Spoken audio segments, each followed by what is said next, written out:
Haunted बस। रात के करीब 11 बज रहे थे। सड़क पर इक्का दुक्का गाड़ियां चल रही थी। अपनी नाइट शिफ्ट खत्म करके शीला और निकिता बस स्टॉप पर खड़ी थी।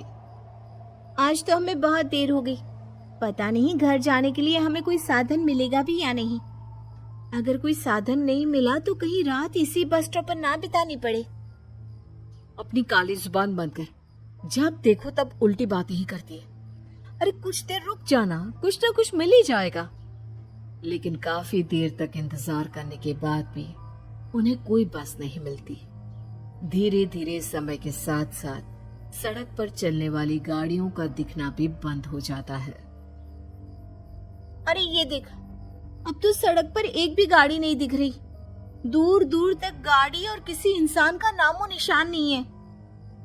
एक काम करते हैं, वापस अपने ऑफिस चलते हैं। हम दोनों आज रात वहीं गुजार लेंगे।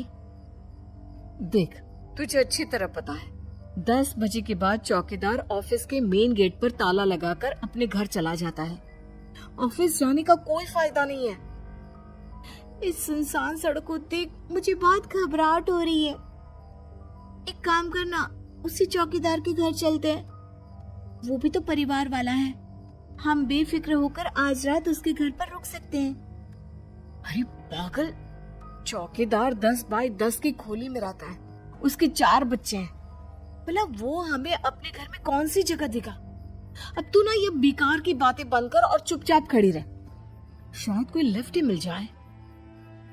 फिर काफी देर इंतजार करने के बाद आखिरकार एक नीले रंग की बस उनके सामने आकर रुकती है। बस का दरवाजा खोल कंडक्टर उन दोनों से कहता है, कहिए कहाँ जाना है आप दोनों को? देखिए मेरी पूरी बस खाली पड़ी है। मैं आप दोनों को आपके ठिकाने पर छोड़ दूंगा। इतना कहकर कंडक्टर मुंह में भरे पान की पिचकारी सड़क पर दे मारता है। निकिता, लोगों का कहना है कि कुछ महीने पहले इसी तरह अंधेरी रात में एक नीली बस के अंदर कुछ बदमाशों ने एक जवान लड़की की हत्या कर दी थी। इस बस का रंग भी नीला है। कहीं ये वही बस तो नहीं? कंडक्टर शीला की बात सुन लेता है और मुस्कुराते हुए कहता है, देखिए मेम साहब, उस घटना के बारे में मैंने भी सुना है।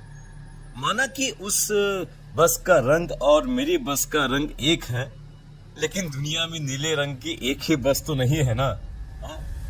ये तो सिर्फ एक इत्तेफाक है।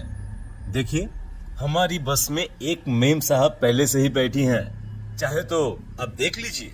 निकिता गर्दन उठाकर देखती है तो बस के पीछे वाले हिस्से में एक लड़की कंबल ओढ़े बैठी हुई थी। सही तो बोल रहे हैं भैया, बस में पहले से एक लड़की बैठी है। चलो हम भी बैठ जाते हैं। वैसे भी बहुत देर हो गई है।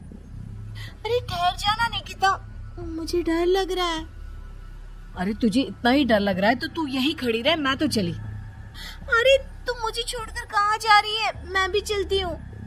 दोनों बस में जाकर बैठ जाती हैं। देखते ही देखते ड्राइवर बस को तेज रफ्तार में चलाना शुरू कर देता है। तभी शीला की नजर पीछे वाली सीट पर अकेली बैठी लड़की पर पड़ती है। उस लड़की की लाल आंखें और उसका आधा जला हुआ चेहरा देखकर शीला घबरा जाती है। सुन निकिता, हमारे पीछे जो लड़की बैठी है ना, उसकी आंखें एकदम खून की तरह लाल और चेहरा किसी चुड़ैल की तरह डरावना दिख रहा है। अरे छोड़ ना, कौन कैसा दिखता है? मुझे इन सब बातों में कोई दिलचस्पी नहीं है। मैं थोड़ी देर झपकी लेना चाहती हूँ, इसलिए अब तू अपनी बड़बड़ बंद कर प्लीज। बेफिक्र निकिता अपनी आंखें बंद करके बैठ जाती है। दूसरी ओर बस जंगल के रास्ते में पहुंची है। चारों तरफ घना अंधेरा और साथ ही जंगल में मौजूद जंगली जानवरों की डरावनी आवाजें शीला को और भी ज्यादा डराए जा रही थी। थोड़ी ही देर में बस एक बरगद के पेड़ के पास से गुजरती है। तभी अचानक बरगद की डाल पर बैठी एक बिल्ली कूदकर खिड़की के रास्ते शीला की गोद में आ गिरती है। मर गई रे, बचाओ मुझे, कोई बचाओ। शीला की चिल्लाने की वजह से निकिता की आंख खुल जाती है और वो भी घबराकर इधर उधर देखने लगती है। तभी पीछे वाली सीट पर बैठी लड़की उठकर शीला के पास आती है और बिना कुछ कहे उस बिल्ली को शीला की गोद से उठा उसे सहलाते हुए अपनी गोद में लेकर वापस अपनी सीट पर जाकर बैठ जाती है। अरे शीला, तू तो बहुत ही डरपोक है। जरा जरा सी बात पर उछल पड़ती है। मैं कल से अकेले ही सफर करूंगी। अरे मैं क्या करूं? वो बिल्ली अचानक मेरी गोद में आ गिरी। अपनी बकवास बंद कर और मुझे चैन से सोने दे। इस तरह शीला को डांटकर निकिता फिर सो जाती है और तभी अचानक एक झटके से ब्रेक लगाकर ड्राइवर बस को रोकता है। शीला खिड़की से बाहर झांक कर देखती है तो उसे सड़क के किनारे एक काला आदमी खड़ा दिखाई देता है। उसकी बड़ी बड़ी दाढ़ी और अजीब से कपड़े देखकर शीला को घबराहट होने लगी। क्या हुआ ड्राइवर भैया? हाँ, आपने बस क्यों रोक दी? अरे वो देखो, वहाँ वो सड़क के किनारे एक आदमी खड़ा है, उसी के लिए मैंने बस रुकवाई है। शीला निकिता को धक्का देकर नींद से जगाती है। अरे अब क्या हुआ? वो देख, सड़क किनारे कितना डरावना आदमी है। उसका अजीबोगरीब हुलिया देखकर लगता है जैसे कोई शैतान खड़ा हो। अब शीला की तरह निकिता भी उस आदमी को देखकर थोड़ा डरने लगती है। कंडक्टर, क्या तुम उस आदमी को बस में चढ़ाने वाले हो? उसे देखकर हमें डर लग रहा है। उसे बस में मत चढ़ाओ।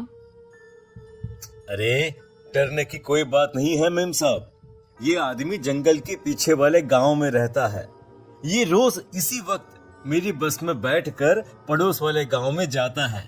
और वैसे भी ये बेचारा गूंगा है। अगर आप लोगों को डर लगता है तो मैं इसे ड्राइवर के बगल में बिठा देता हूँ। ओह अच्छा, ठीक है। फिर कंडक्टर का इशारा पाते ही वो आदमी बस में सवार हो जाता है। ड्राइवर दोबारा एक्सीलेटर पर जोर देकर बस को आगे बढ़ाता है। थोड़ी ही देर में बस एक घाटी पर चढ़ती है। बस के एक तरफ गहरी और डरावनी खाई थी और ड्राइवर को इस बात से कोई फर्क पड़ता नजर नहीं आ रहा था। वो लगातार बस की रफ्तार बढ़ाकर बस चलता जा रहा था। ड्राइवर भैया, आप देखते नहीं क्या बगल में इतनी गहरी खाई है? बस की रफ्तार लगातार बढ़ाए जा रहे हो। थोड़ा धीरे चलाओ ना। अरे मेम साहब, घबराने की कोई बात नहीं है। ये तो मेरा रोज का काम है। मैं तो यहाँ इसी रफ्तार से बस चलाता हूँ। आप बेफिक्र होकर अपनी सीट पर बैठ जाइए, आपको कुछ नहीं होगा। ड्राइवर के कहने पर निकिता शांति से बैठ जाती है। कुछ दूर चलने पर अचानक ड्राइवर बस को सड़क के किनारे रोक देता है। शीला एक बार फिर खिड़की के बाहर झांक कर देखती है, लेकिन इस बार उसे कहीं कोई दिखाई नहीं देता। अरे अब क्या हुआ? तुमने बस क्यों रोक दी? यहाँ तो दूर दूर तक कोई भी नहीं दिखाई दे रहा। ड्राइवर उसकी बात का कोई जवाब नहीं देता, पर कंडक्टर बोल पड़ता है।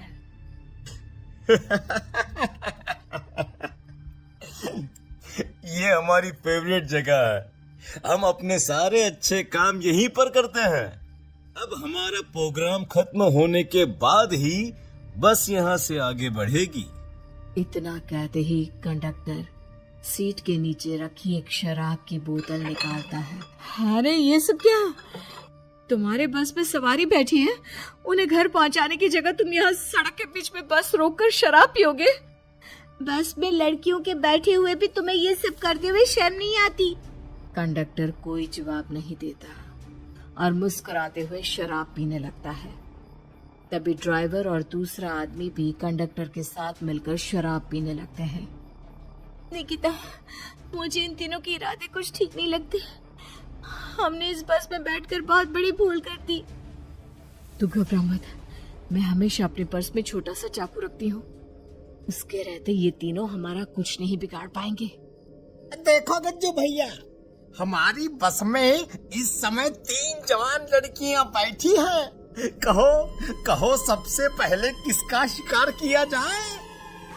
मैं तो कहता हूँ कि सबसे पहले वो जो पीछे अकेले जो बैठी है ना, उसे पकड़ कर लाओ। उसके बाद इन दोनों का प्रोग्राम फिट करेंगे। ठीक है, जैसी तुम्हारी मर्जी। अब वो आदमी पीछे वाली सीट पर बैठी लड़की के पास पहुंचकर उसका हाथ पकड़ लेता है, लेकिन तभी अचानक उस लड़की की आंखें जरूरत से ज्यादा बड़ी और लाल होने लगती हैं। उसका चेहरा गुस्से से लाल और उसके मुंह से नुकीले दांत दिखने लगते हैं। अरे अरे अरे, ये क्या? ये लड़की अचानक इतनी खतरनाक कैसे बन रही है? इतने में वो लड़की उस आदमी को उठाकर वहीं सीट पर पटक देती है। मुझे हाथ लगाएगा, तेरी इतनी हिम्मत! जोर से चीखते हुए वो लड़की उस आदमी पर हमला कर देती है और पल भर में ही उस आदमी का काम तमाम हो जाता है। ये देख ड्राइवर और कंडक्टर के होश उड़ जाते हैं। इतने में ड्राइवर अपनी जान बचाने के लिए तुरंत बस से बाहर कूद जाता है, पर तभी बस के पीछे की तरफ से तेजी से आ रहा एक ट्रक उसे कुचल कर चला जाता है। एक ही पल में अपने दोनों साथियों की मौत देख अब कंडक्टर के हाथ पैर कांपने लगते हैं। ये सब देख निकिता और शीला के भी होश उड़ जाते हैं। वो चुपचाप अपनी सीट पर ही छुप कर बैठी रहती हैं। अरे अरे अरे, कौन हो तुम? और तुम इतनी भयानक कैसे बन गई? अब वो लड़की गुस्से में गुर्राते हुए कंडक्टर का गला पकड़ लेती है। इतनी जल्दी मुझे भूल गए? कुछ महीनों पहले तुम तीनों ने बड़ी बेरहमी से मेरी हत्या की थी और फिर शहर छोड़कर भाग गए। कई दिनों से मैं तुम तीनों के इंतजार में भटक रही थी। आज जाकर मेरा बदला पूरा होगा। अब तू भी अपने साथियों की तरह जहन्नम पहुंच जाएगा। अब वो लड़की कंडक्टर को उठाकर बस के पास मौजूद खाई में फेंक देती है। कंडक्टर एक बड़े पत्थर से जा टकराता है और उसकी भी मृत्यु हो जाती है।